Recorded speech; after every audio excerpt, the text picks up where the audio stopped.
Well, good afternoon, and welcome to the Marquette Sustainability 2.0 Conference. I have to say, this has been a long time in coming. We did this the first time in 2019, and we had our program all lined up for 2020, and of course, we all know what happened. So really, in many ways, great to be here today, so thank you all for coming. I'd like to ask you to please, at this point, enjoy your lunch as we begin our program.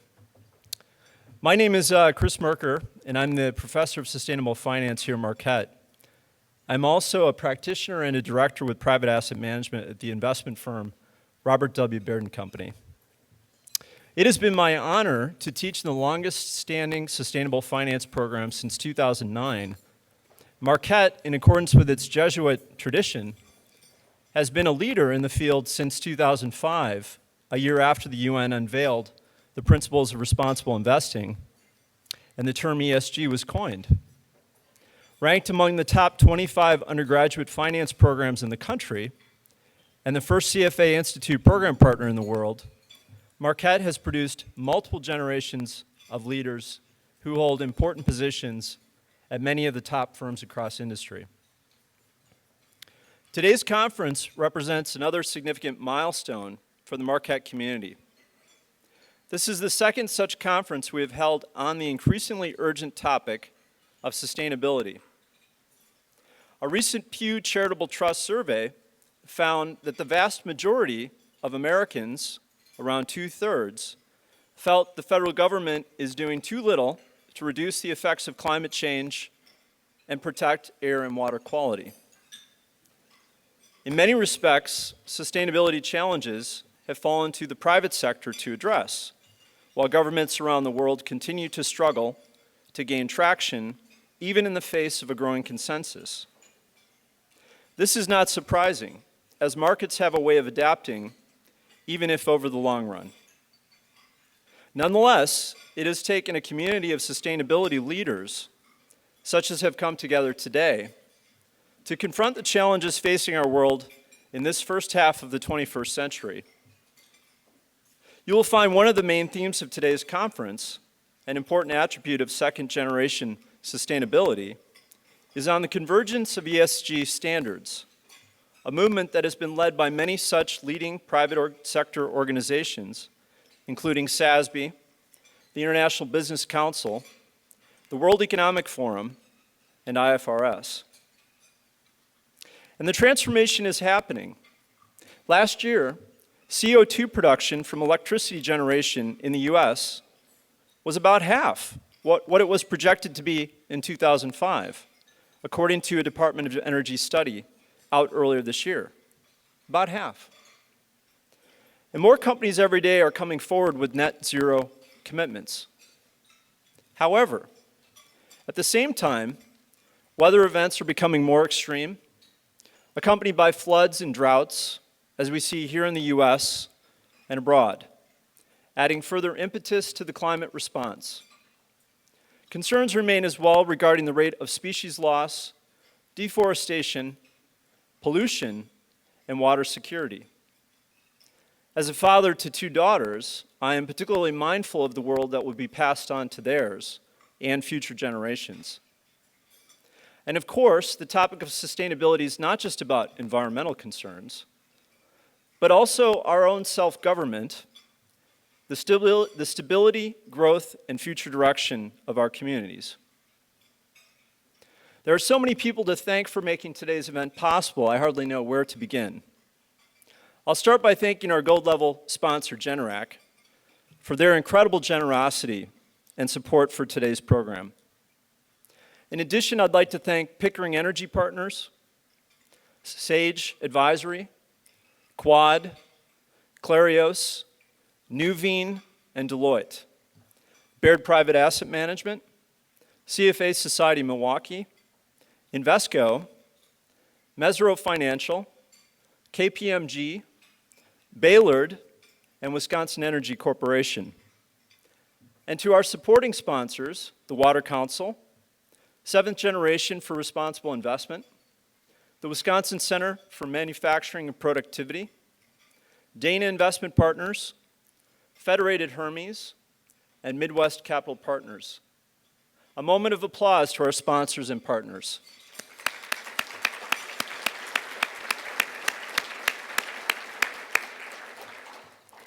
I'd also like to take a moment to thank all of our amazing speakers and panelists today.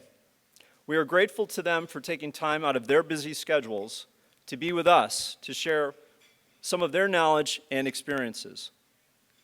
Several of you I know have traveled far to be with us, some avoiding Southwest over the weekend, so we do appreciate it.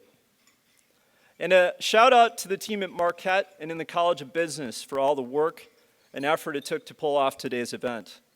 Dean Tim Manley, who unfortunately couldn't be here today, but I know would have been and is with us in spirit. Megan Polivka, Dr. Matteo Arena, John Knapp, Teresa Janis, Sue McKeon, Dan DeWeert, and many others. And also thanks to our friends at Plum for doing today's production work. I'd also like to thank my colleagues at Baird, who personally support the College of Business, Mike Klein on the Business School Board, and Aaron Stanek on the Alumni Board, who additionally both helped out with today's event. Finally, I would like to thank our friends and partners at SASBY, who provided additional support for today's program. Let me pause on this point, as I'm proud to make an important announcement. Marquette has partnered with SASBY to create a brand new executive education sustainability track coming in 2022. And we do have this brief video that we'd like to share with you at this time. Businesses in the 21st century face unprecedented challenges and opportunities to produce and distribute products and services sustainably to a growing consumer population. This trend is firing the next wave of innovation on a scale not seen since the Industrial Revolution. Through lower carbon intensive processes, businesses are increasingly looking to achieve minimal environmental impact products sourced from renewable inputs. In addition to the growing list of consumers, regulators, and partners demanding new and better practices of businesses, the estimated value of these markets is at around $12 trillion and growing. At the same time, investment managers are finding new ways to deploy capital to businesses leveraging ESG frameworks to minimize risk, enhance return, and to invest in accordance with responsible investing principles.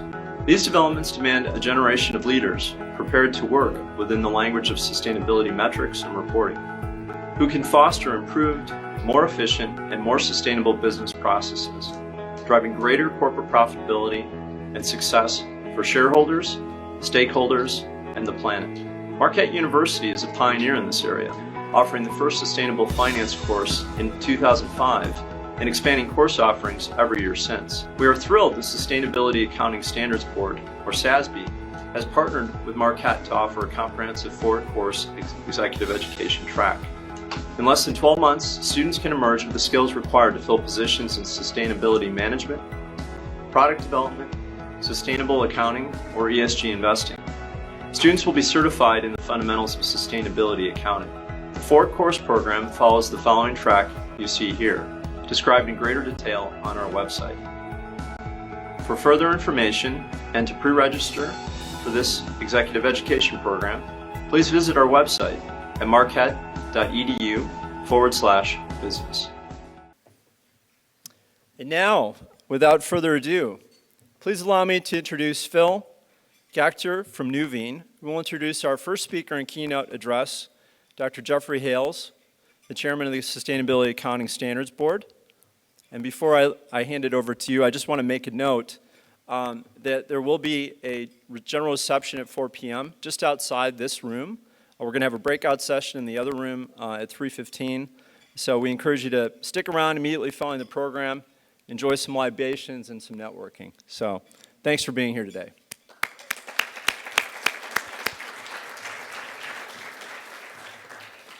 And as Chris is walking back, let's give a big round of applause for Chris for all that he's doing. Thank you. And good afternoon. It's a pleasure to be here. My partners and I are very excited about the opportunity to be sponsoring and helping out with the Sustainability Forum. We hope this is going to be a partnership for many years to come, so we hope to see you in the future as well. Again, my name is Phil Gachter. I lead a team of consultants that are responsible for Nuveen TIAA's investment strategies here in Milwaukee, Chicago, and the Great Lakes area.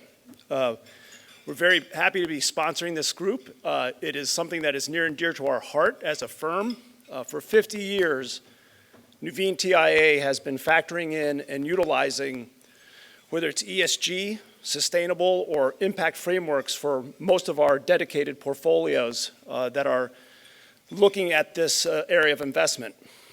Today, we've added ESG into every aspect of our analyst views, even to the point where we too have dedicated ourselves to a zero net carbon commitment.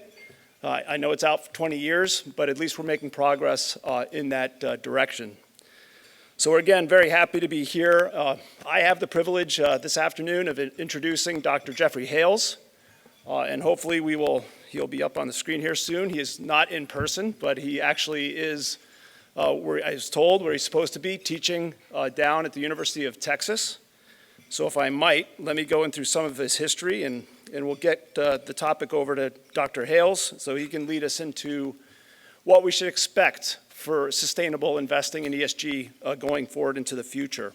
So Dr. Hales serves as the chair of standards, on the chair of standard boards for SASBY of the Value Reporting Foundation.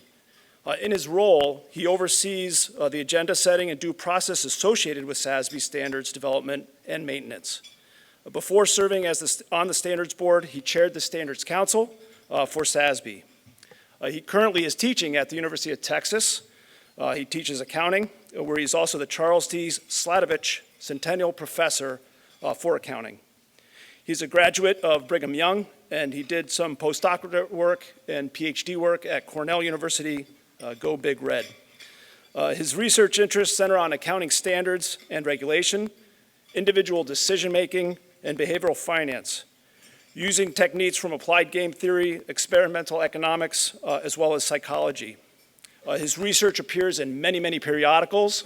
He also was the editor for several publications as well, and journals. We're very happy to have Dr. Jeffrey Hales with us today. He's going to lead a discussion and talk to us about what we see in ESG and sustainable investing going forward. So let's please give a warm welcome to Dr. Jeffrey Hales. Thank you, Doctor. Thank you. Thanks, Chris, and thanks, Phil. Thanks, Phil, for the introduction, and thanks to Chris for inviting me to be part of this event today. I hope you can hear me okay. It looks like you can see me at least. Maybe just a couple quick things. I am, in fact, at the University of Texas right now. I am in between classes. I taught financial accounting this morning, and I teach sustainability this afternoon. So this luckily worked out that I could slot this in between my classes today. But it is great to be with you, at least virtually. I wish I could be there in person, both to enjoy the opportunity to be on campus there, but also to get to know folks, and frankly, the food that you're eating is probably better than the energy bar that I had to scarf down in between my classes so I could do this event. But great to have the opportunity. I'm going to go ahead and put my slides up, and while I'm doing this, I'll also just mention that I'm glad that Phil referenced my connection to Cornell, in part because it's important that you understand that although I've never actually been invited to speak in Wisconsin, and so I've never been there in person. I have spent time in upstate New York, and I do understand hockey. So hopefully some of you do as well. Football, of course, but also hockey. So what I'd like to talk to you about today is what you can expect when it comes to ESG going forward. And so I'm going to take a policy bent to the discussion today. I want to talk about what the trends are in voluntary reporting, and I also want to talk about what you can expect when it comes to shifts in regulation and law, and how that will affect companies as well, and the capital markets more broadly.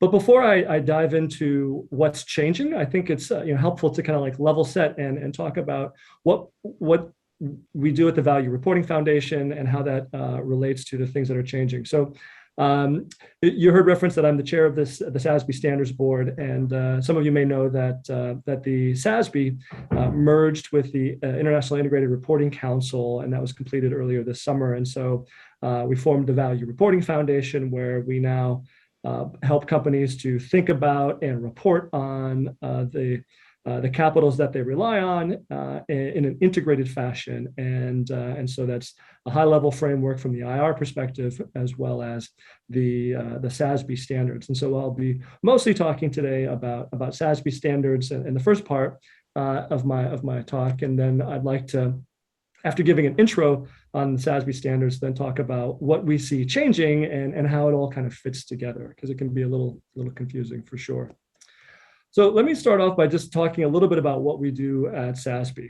So SASB standards were designed to try to help meet the needs in capital markets around information that we thought wasn't really being captured. And part of that's by design in traditional financial statements. And so really thinking about the needs of investors and how the assets and the liabilities that companies have might be well captured in financial statements, and tracking progress in terms of revenue growth and earnings is an important part of what most of my career has been spent on. But really, for the last decade in working with SASB, I've been helping SASB's the Standards Board to develop standards that can facilitate a communication dialogue between companies and the capital markets around the things that sit, the assets and liabilities, the resources and obligations, in a sense, that sit just kind of like beyond the boundaries of traditional financial statements. There are resources that companies depend on. There are impacts that companies have that sit beyond what we would try to capture in regular financial statements. So what SASB tries to do, I think of these 6 high-level principles, the first 3 being really the goal of SASB is to help companies to communicate information that's financially material. So think about the important information for capital markets decision making, but to communicate not only the important talking points, but to do it in a way that's comparable, that's decision useful for investors, and in a way that's going to be cost effective for companies to produce. And then the second set of 3 bullets up there is really kind of like the path by which SASB standards are developed to help us get there. And so what we focus on at the Standards Board is doing work that is focused on the issues that are specific to industries. So we think about what companies do, and then we look for evidence on the link between what the activities are and what the impacts might be, what the dependencies and the risks are related to that. And then after identifying what we think are some of the key issues, we do outreach to the marketplace to get feedback on whether the investors agree with that, whether companies agree with that, and whether they think that information that we're trying to identify could actually be useful or produced in a way that is cost effective. So try to be very market informed. So that's the goal, really, is to help companies to report the needed information to the capital markets by identifying the environmental issues, the social issues, and governance over those issues that's reasonably likely to have an impact on the financial condition, the operating performance, or the market value of companies. And so the way in which we're also thinking about that is we look for evidence of that there's investor interest in a particular issue. What are investors asking about in conference calls? What are the things that they write about in analyst reports? What do we see portfolio managers looking for? What do we see influencing the types of decisions that capital market participants make? And then what else can we see in terms of like the likely impact? Can we draw a connection to potential opportunities for revenue growth through managing better particular issues? Do we see this having an impact on the cost structure that companies face? This might be potentially have implications for assets that are already captured in the financial statements or maybe unrecognized liabilities. So we look for evidence of financial impact and investor interest, and thinking about what are the issues that are likely to be financially material.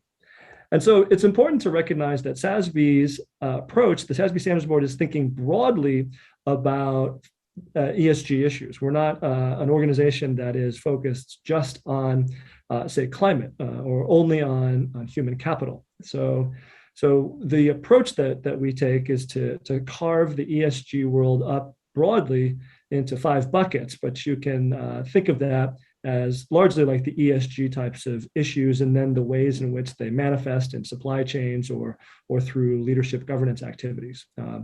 But when you think about environmental issues, the one that often comes to mind would be something around pollutants, whether that's the emitting of greenhouse warming gases, whether it's particulate matter that may be damaging to humans to breathe, whether it's the pollution into the water systems, for example, all sorts of environmental issues.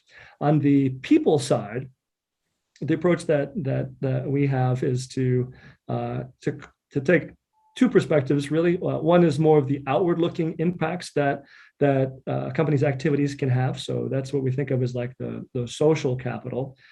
So whether a company is maintaining customer privacy or managing the information that it has in its systems well, so data security, whether customer welfare is being managed, and so kind of like managing that outward capital that companies rely on. And then the inward-facing people issue is more thinking about human capital. So there, we're thinking about what are the employees doing, and of course, every company has employees, but what we ask of those employees definitely varies by the type of industry that we're talking about. So we consider some issues related to labor practices, employee health and safety, employee engagement, diversity, inclusion, those types of issues. And then we have a few other categories that we think about when it comes to business model and innovation, leadership and governance. And again, those are, I think of that as kind of like second order manifestations of the ES issues that I kind of talked about above. So we have a wide set of issues that we think about broadly for companies, but we don't consider all of them to be equally important for all companies, or one issue being the primary issue, for example. What we then do is we take those 26 issues that we think broadly about, and then we think about, what do companies do? Now, you don't have to be able to see all of these bullets here, but the point is that we actually have 11 sectors broadly, but more importantly, 77 specific industries that we carve the economic universe up into. And so when it comes to thinking about those 26 issues, what we want to think about is, well, what is the business largely doing? Is it a coal mining operation? Is it an aerospace defense company? Is it a hotel operator? Are we talking about an airline? All very different types of industries. And so which of those issues end up being particularly likely to have a financial impact on the company's operations? Which of those issues is likely to be particularly important to investors for capital allocation purposes?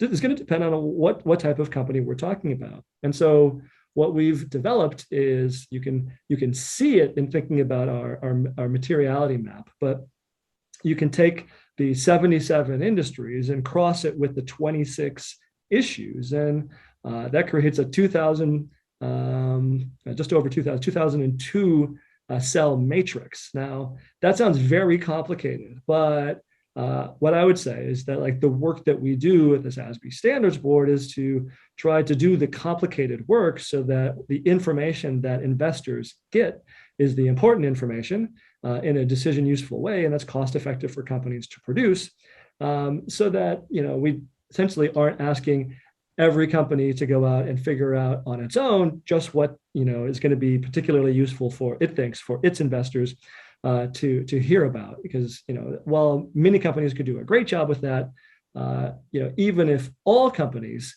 did an equally great job of that, they would still likely come to different conclusions, produce disclosure items that would differ, and they would capture performance on those dimensions in ways that would, again, likely differ by their measurement techniques. And that would leave investors with a whole complicated morass of data points that they wouldn't be sure whether they're different for economic reasons, or different for measurement reasons. And that's part of what we try to solve as a standard setter.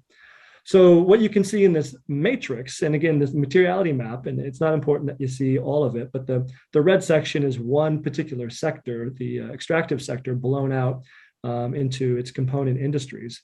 The point here is that you get essentially like a heat index, and you can see, and what I want to illustrate here is that the issues that are likely to manifest in one area of the economy might be different than what you might see in another part of the economy. And even within one sector, like the extractive sector, you can still see differences as you move along the value chain. For example, with oil and gas companies, from exploration and production to midstream to services companies, the types of issues they face are related, but still are different, and could be quite different than other types of mining companies. And those companies are likely to be quite different from a food and beverage company or a financials company. So that's the approach that we take at SASBY. And I mentioned that we follow a process by which we look for the evidence and then we engage with the market to get feedback on that. And so at a high level, you could think about that process being taking the approach, applying industry research, looking for evidence of financial impacts, engaging with the marketplace, which we do through a number of different methods, and then essentially vetting the conclusions. And the standards board ultimately has responsibility for managing that, and ultimately making decisions about that. But the standards board operates with due process, and so puts all the major decisions that the board makes out for public comment before finalizing anything.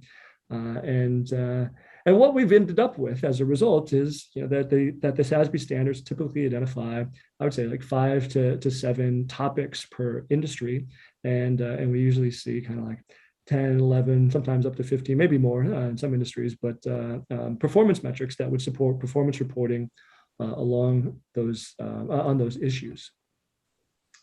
So, oops. For some reason it's not advancing. There we go.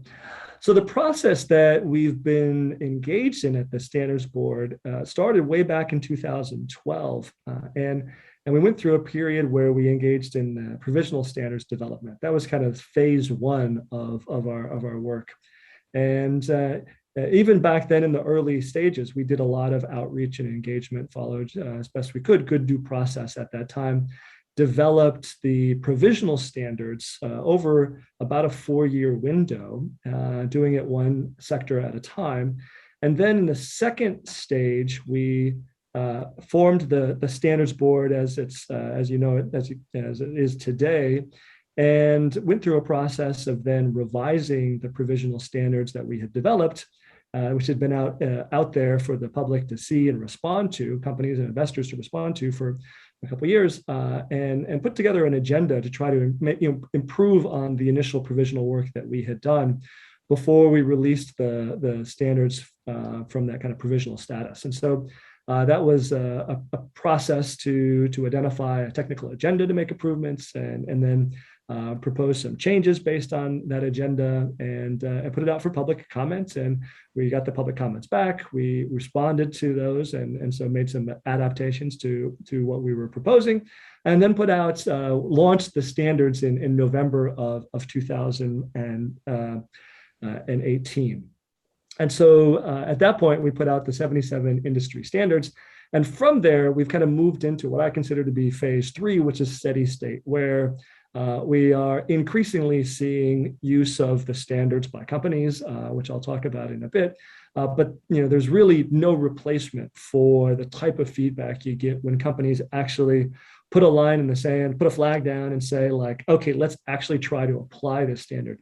If you ask them to respond hypothetically to something, they can give you some pretty good insight, but it really isn't until they move into that application phase where they try to create controls, processes around standards, try to apply it, where they start to have very informative feedback on the standards, and opportunities for us to clarify, opportunities for us to see improvements in the standards. And so we have a kind of a steady state process now where where we look for opportunities to improve the standards. And when we see something, the board can approve a project to try to improve the standard.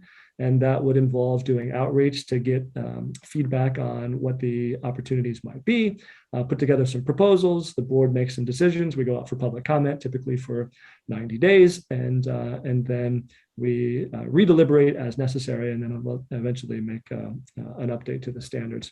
So that's the process that we go through. The ending output of all of this is if you were to go to SASBY's website, you can freely download the industry standards. There are 77 of them. So if you're a company, what you could do is you could look for our application guidance and then the industry standard or standards that are connected to your business operations. And if you're a user of the information, then you can also download the standards and see what the topics are for a given industry. If you're trying to understand what to expect from companies, or you're trying to better understand the information that those companies are producing in accordance with the SASBY standards. But this is sort of like the body of SASBY's, the standards board's work, is the 77 industry standards as well as general application guidance. So if you were to open up one of those standards, what would you see? You would see, as I mentioned, we have identified a number of topics. So for a given industry, you would see a list of what those disclosure topics would be for those companies. And then for each disclosure topic, again, 1, 2, maybe 3, typically accounting metrics that would support performance reporting. So if we were talking about greenhouse gas emissions being a relevant topic for a given industry, then anytime we identify greenhouse gas emissions as a relevant topic for a company, we ask that they report Scope 1 emissions according to the Greenhouse Gas Protocol. That's true for all of the companies for which we've identified greenhouse gas emissions as being a relevant topic. But there's some additional tailoring to the circumstances of different types of industries. And so in some industries, we might ask for additional disclosures, for example, related to methane or flaring, if that was a relevant activity for a typical business in an industry, which it would be for like an oil and gas exploration company versus, say, like a mining company. And so that's probably a good way to think about how we approach what we're doing, since we're on the topic of greenhouse gas emissions. So we think at SASBY, our research has suggested that climate risk is likely to affect almost every industry in a pretty significant way, but the way in which it manifests itself is pretty different depending on the type of company that we're talking about. So we don't identify greenhouse gas emissions as something that is likely to be financially material for all the industries that are out there. I think it's over 20 of the industries out of the 77, but it's not nearly all of them. And part of the reason is because if you look at the research, which we looked at from the data provided by CDP, that data, and you can read about this in our climate risk technical bulletin, which again is it's freely available on the Voluntary Reporting Foundation's website. The data that we saw from CDP shows that 85% of Scope 1 emissions, these are the direct emissions that are produced by a company's operations. 85% of all Scope 1 emissions that are produced in the economy are produced in 7 industries. And it won't be too surprising when you look at the list on the right. So the utilities companies, power generators are by far the largest producer of Scope 1 emissions. But oil and gas companies, construction, iron, steel producers, airlines, as you might expect, chemicals companies. These are the big producers of Scope 1 emissions. And the reason that that's important is that I think it's very important to understand at an aggregate level what's going on in economies around the world when it comes to Scope 1 emissions. If you think about helping companies getting companies to manage these issues well, you could get 85% of the companies, 90%, really, 90% of the industries out there that we've identified to completely eliminate Scope 1 from their operations. And you might have missed the vast majority of the issue. And so that's why it's so important to think about what are the company's activities, what's the the major risks, impacts, opportunities that they face. So the way you can see that in a little more clarity, hopefully, is we think about climate risk as having three general categories of impacts or effects, I should say. So there's like the physical effects that could happen. So it could be that companies' assets are at risk from extreme weather events, or from rising sea levels, or from increased flooding. It could be that the products that they sell are essentially like at risk, or that there are opportunities to create new products as economies shift to low carbon resilient economies.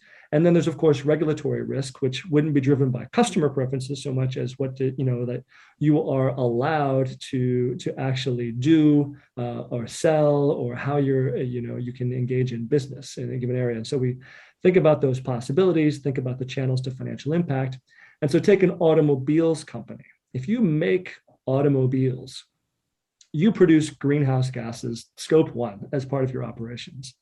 But that's not something that SASB has identified as being a primary thing. They're not one of the major producers of scope 1 emissions in the economy when you think of your automobiles companies. But when you think about the products that they sell, cars, that are driven based on that are fueled on fossil fuel energy, are, of course, in the use phase, a big contributor to greenhouse gas emissions. And so what we do at the Standards Board is try to think about the levers of impact and action that are closest to the way that strategically companies would think about managing these issues within the business. And so for an automobiles company, what we're thinking about is not directly the greenhouse gases that they're emitting, but thinking about what are the types of vehicles that they're selling. This is what we think investors are going to want to know about. Analysts are going to be asking about. What new products are you developing that might have better fuel economy, that might have lower emissions? And so we identify that as a topic, the fuel economy and use phase emissions, and we look for metrics that are related to fleet fuel economy and the mix of vehicles being sold. And so there are other issues that we identify for automobiles company related to product safety, labor practices. Those are the human capital, social capital types of issues. Some other issues that relate to the environment when it comes to like material sourcing and impacts there. But when we think about climate in particular, we're very focused on use phase, and we think that that's capturing the level at which companies are actually going to manage these issues inside the company. And that's kind of the goal, is to, again, facilitate communication of these issues to investors in a way that's decision useful. So that's what SASB does. I want to talk a little bit about what we see happening in both voluntary reporting and also regulation. So one of the things that everyone's probably aware that companies largely produce sustainability reports these days voluntarily, and over the last decade, that's actually been pretty stable.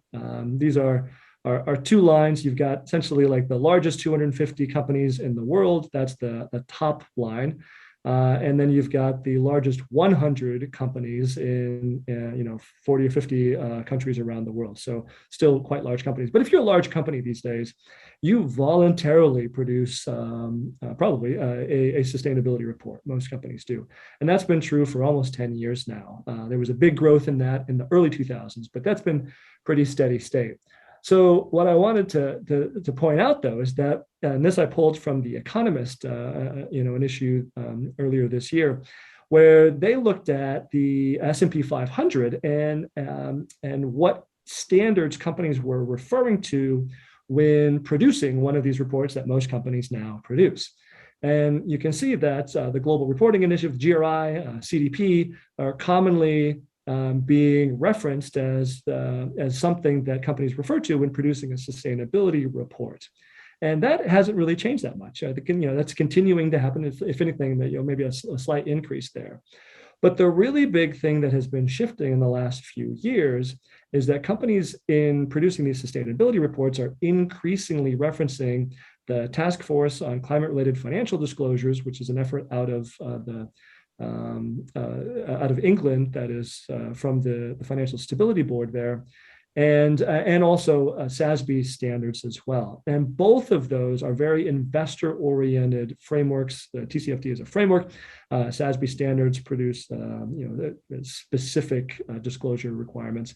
And those are increasingly being referenced by companies. And so this is one indication of how the demand for this information is no longer coming only broadly from customers or governments or communities, but actually also from the capital markets. And when you look at use of SASB specifically, you can see there's been tremendous growth. And so this is the number of companies around the world that are reporting in line using SASB standards.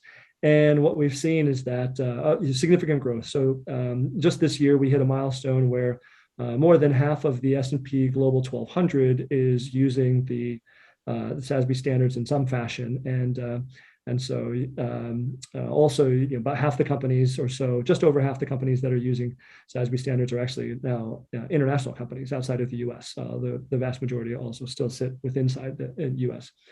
And part of that change is that, well, we only launched the standards in November of 2018, but where by the end of the year, we had about 40 companies that were using them. In 2019, you might remember that was Larry Fink's year where he had his purpose letter, where he said that companies need to also be able to identify what is their purpose. Value that people are willing to pay for comes from meeting a need, and so he was pointing out that companies need to be able to say what is that need that they are meeting. In 2020, that letter said more pointedly. Said that BlackRock wanted every company in which they were invested to report in line with TCFD and SASB by end of year. And so we saw a lot of companies take that up. State Street also followed along and said specifically, we want you to report in line with SASB standards because here's how we actually use that information in our assessments of company performance. And so I think with that strong institutional investor support, which we also see from the 8 largest pensions in Canada, for example, the Maple 8 also made very similar requests. So we've seen a big uptake in SASB standards. But we're not the only one doing things. So I wanted to mention a few other things that have happened recently. Just this week, GRI, the Global Reporting Initiative, put out an oil and gas sector standard. And so for those of you who are familiar with what GRI does, GRI provides standards that help companies to produce sustainability reports. And that is largely focused on helping companies to communicate how they are addressing sustainable development, which is a different perspective than SASB has taken, which is more focused on investor needs. You can think of GRI as broadly meeting the needs of stakeholders, including investors, but not limited to just what the capital markets needs are. But one of the things they've done historically is have a set of topic-based standards. If you're interested in biodiversity, if you're interested in customer privacy, if you're interested in greenhouse gas emissions, they have standards that can help a company to report on that. But it's been up to the company to decide what to do there and identify their own material topics. So this new sector program is an interesting development because now they have, it looks like in the graphic that they have, it looks like they have many sector standards. They don't yet, but they're working on them. But they do have an oil and gas standard, which was produced this week. And so that oil and gas standard identifies likely material topics for an oil and gas company. And that is quite broadly, the entire value chain of oil and gas companies. And so what they're doing here is they're kind of helping to identify how the issues that companies should be prioritizing really ought to link to the activities that are typical in a given industry. And that is a step closer to the way that SASB standards development takes place as well, what we try to do. But we're really not trying to compete with each other, and I don't think we are. And so I wanted to be pretty clear that, and maybe this is a good way to capture it, is that the Value Reporting Foundation broadly, and certainly at the Standards Board, is supportive of the work that the Global Reporting Initiative is doing. And in fact, we were represented on the expert group that helped to develop that sector standard for GRI. And so when they announced it earlier this week with the release of it, we put out a statement of support saying that we support their efforts to improve the standards that they develop. And we recognize that that there's an important way to think about what businesses do and how it can connect to the impacts that they have. So, if it sounds like they're taking a step closer to the way in which SASB develops standards, there's still very important differences. But it's important to realize that there are many acronyms out there, and these acronyms have largely arisen to meet specific market needs, and we think that those needs, to the extent that they're different, still need to be met.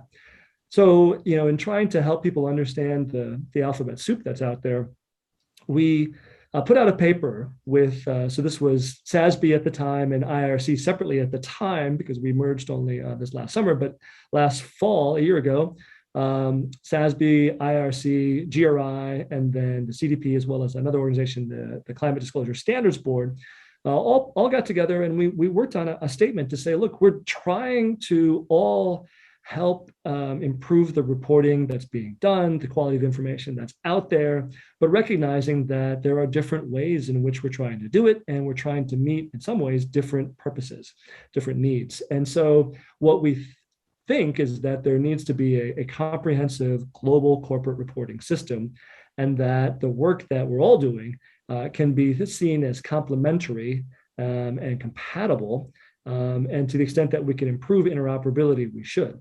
One way to think about how it all fits together is what we sometimes think of as like the house and the yard graphic here.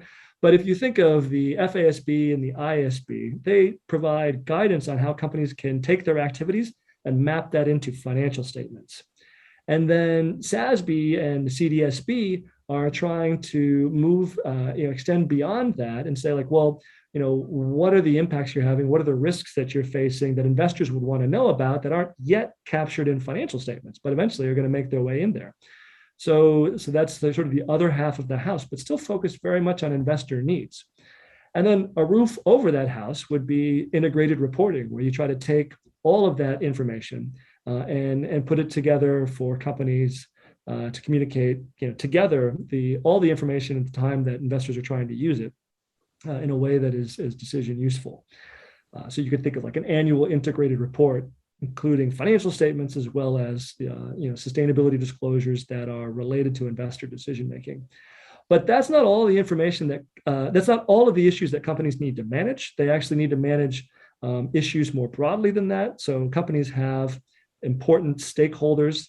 Some companies are more investor oriented. Some companies are more customer oriented. Some companies are more employee oriented, and some, like oftentimes, like think of like mining companies needing to maintain very good relationships in the communities in which they have natural resources because of the large impact that those extractive activities can have.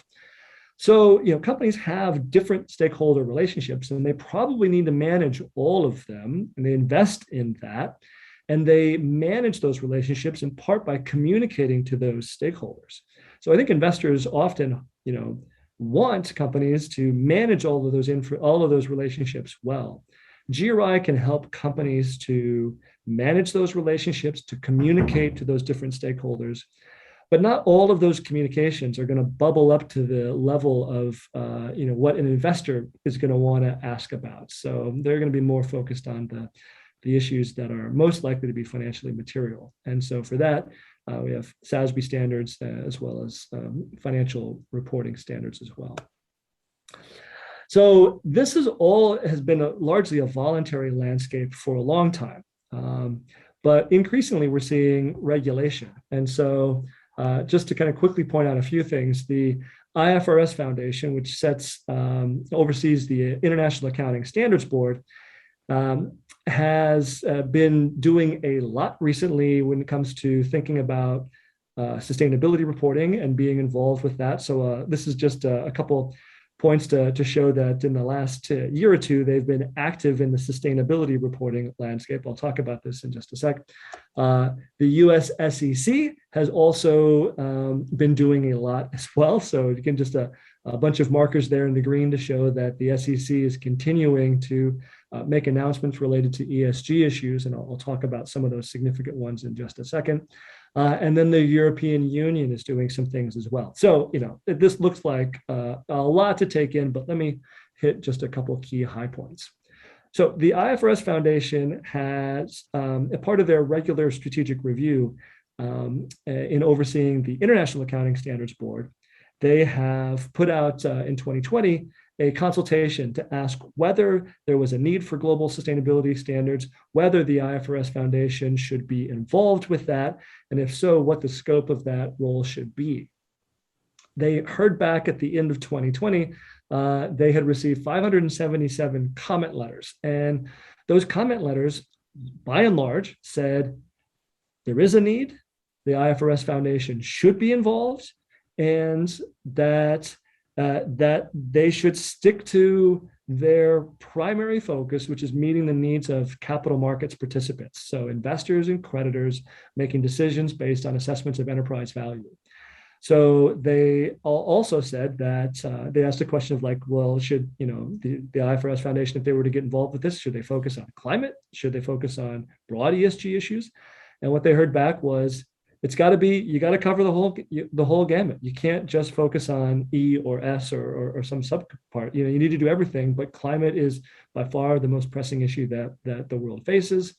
And this was very important, that they heard quite clearly that they should only really get involved in doing this if what they can do is help bring consolidation, if they can help advance all of this. If they're just going to be one more new effort that's going to take a long time to get up off the ground, then it's not really going to help anybody. It's just going to actually probably cause more confusion. So in response to that, they have put out a proposal to modify their constitution to allow them to create a second standards board. So the IFRS Foundation is overseen by the Monitoring Board, which is a collection of securities regulators around the world. And so in addition to overseeing the appointments to the International Accounting Standards Board for the production of IFRS accounting standards, they are proposing to also create a second board that would be equal in prominence and would be very similar in structure, but would have a different mission, which is to produce international financial reporting standards for sustainability. And they would call this the ISSB, the International Sustainability Standards Board. In order to not slow everything down, they've recognized that this new board, which they have not, to be clear here, they have not said that they are going to do this, but they have said that they expect to announce whether they're going to do this in the next few weeks, probably at COP26, which many of you may know is the first week in November. So you can expect them to make an announcement on whether they're going to do this. I think all signs seem to point to yes, they are likely to do it. And so they have also been working to help that board not start from scratch, but to immediately have some recommendations that they could start to put through the regular due process. And so part of that has been that the IFRS Foundation has put together what they call the Technical Readiness Working Group. Basically, if they heard that they should build off the best practices of what's out there right now, in order to do that, they've put together a working group, which consists of the organizations you can see here, the TCFD, the Value Reporting Foundation, which again is IR and SASBY, CDSB, the World Economic Forum, and then also the ISB. And so that working group has been working feverishly to try to take the best of what is out there to make some recommendations about what this board could put out for some initial work to be considered by that board. And so what you can expect is that at the time that they announce whether they're going to actually establish an ISSB, there would also be recommendations from this working group for that new board that would relate to, for example, what like to help get a jump start on climate change issues. Basically, a prototype climate standard will be given to the ISSB for consideration, and there'll be some conceptual guidelines that will be given to them for consideration, and a presentation standard to help companies to identify how they could, report on related issues.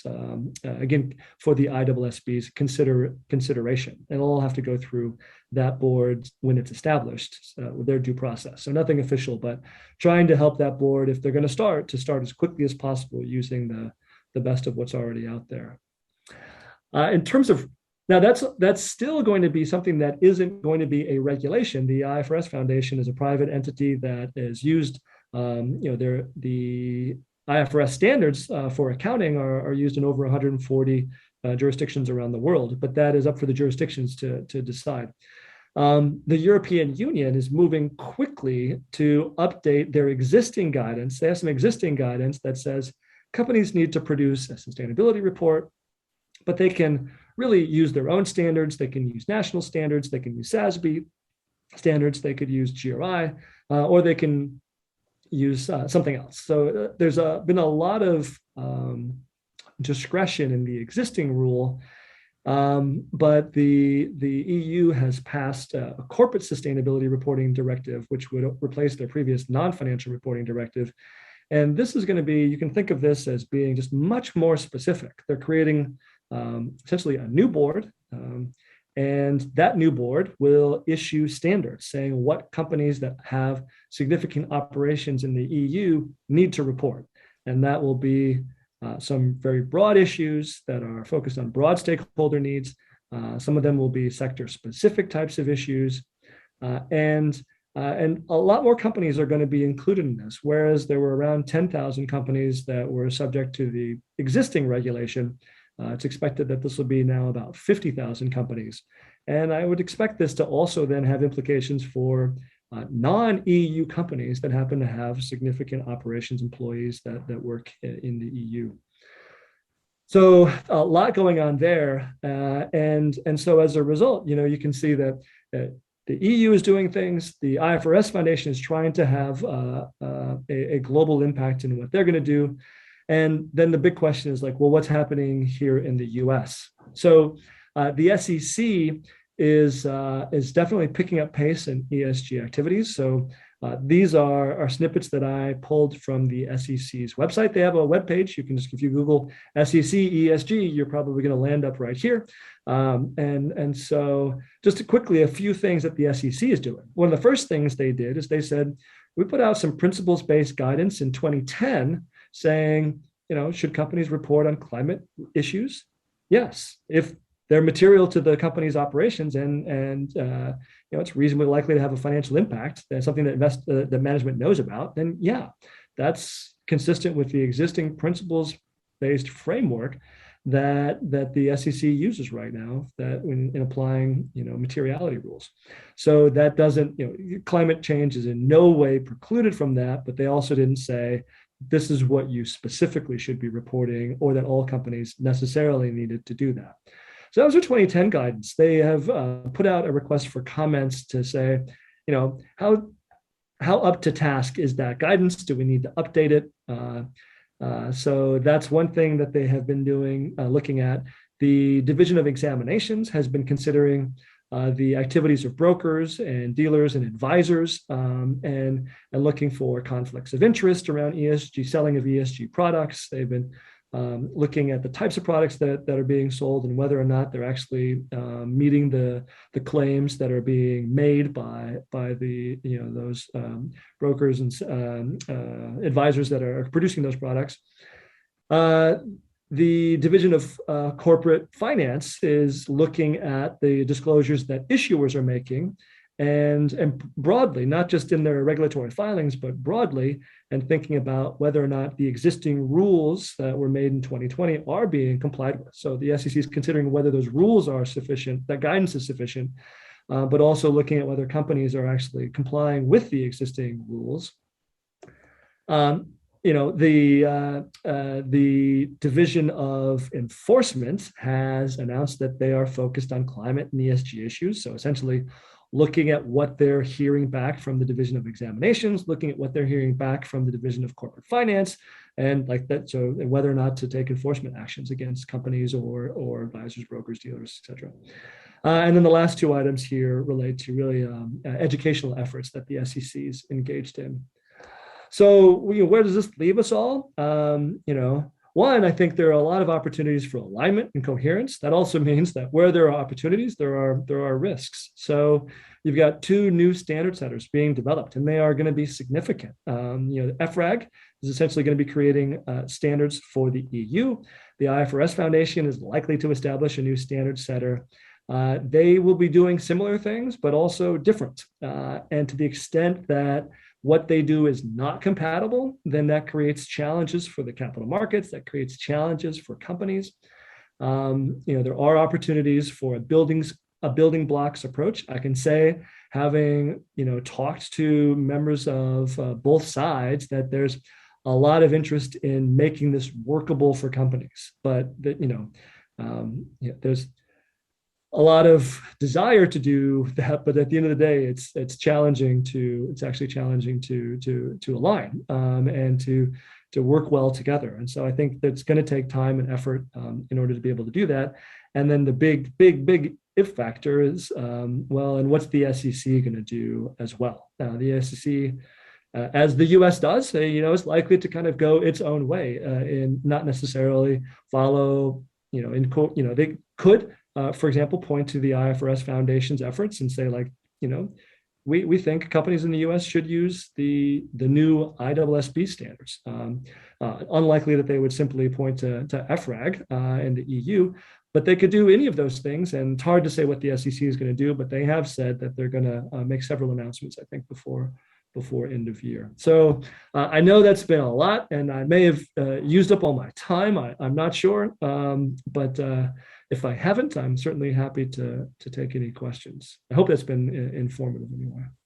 Dr. Hales, Chris Merker, thank you so much. We might have time for maybe one or two questions here at the end, so I'd love to give the audience an opportunity if you have a couple extra minutes. Sure. Okay, we have mics that are, I think, roving, if anybody wants to put up a hand. Thank you, Doctor.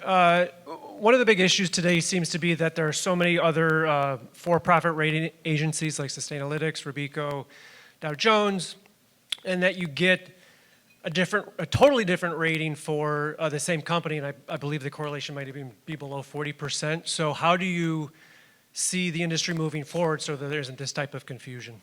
Especially for the companies that have to report the numbers and they say, well, I'm doing great by this standard, but not this. Yeah, no, it's a great point. So the way I think about this is that there's a difference between ranking the best college teams that are out there versus ranking the best colleges that are out there. And so in some ways, when you're trying to rank the best college team, especially where there's a tournament, it's really clear what you're trying to do. You're trying to pick who's going to win that. And so it's a little more objective. When you're trying to rank the best college, well, there's a lot of ways to interpret that. And some of what the providers of college rankings are looking for, it's just people that are interested in they're trying to get subscribers to their ratings and ranking services, they're trying to get readership. So when I think about what the current ESG raters and rankers are doing, part of what they're trying to do is get people to buy their data. And it's not really clear that they're all trying to do the same thing. And it's not really clear that they ought to all try to do exactly the same thing. Right? It's because I think there are big, broad sustainability questions that probably need to be addressed differently using different types of ratings. That said, I think it's been a huge problem that a lot of the data that they've relied on has been proprietary data. I think to the extent that data is being provided publicly by companies, then it becomes a public good that everybody gets to use. It can be assessed, it can be scrutinized, and so it can then feed into any of the ratings and rankings, and to the extent that it's useful, it can help to result in better ratings and rankings. Now, whether or not we'll ever get to the point where, for example, with traditional credit ratings, where there's a pretty clear objective about not rating a company that does default as being investor grade. I don't know I'm not sure whether we'll get there, but I think what we could do is you could get the raters and rankers to more clearly articulate what they're actually trying to rate or rank. And I think to the extent that they do that, then that'll help our assessments of whether there is agreement or not be better, because we won't be including in the comparison, entities that are really trying to do something that is quite different. I think there's a lot of opportunity for improvement there, and a lot of it will be a function of just getting better data publicly available for everybody to rely on, including the raters and rankers. Thank you. Maybe we can take one more. This gentleman at the back. Thank you, Doctor. Your data showed a great uptake of the ESG standards in larger companies. How do you see these standards making their way out to smaller and mid-sized companies? Yeah, it's a great question. So I think in the world of corporate disclosure, we always see the largest companies at the forefront. And it's because they have the resources, the expertise to really tackle the big questions and establish the best practices around that. And so it's no different in sustainability reporting.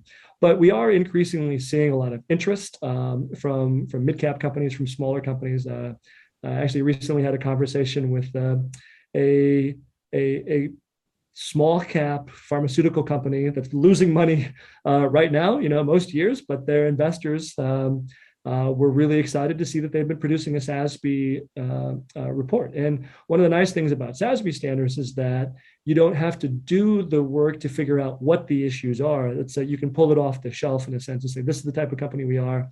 Here are the issues that investors are likely to be expecting us to ask about. And that doesn't mean that gathering the data is going to be easy.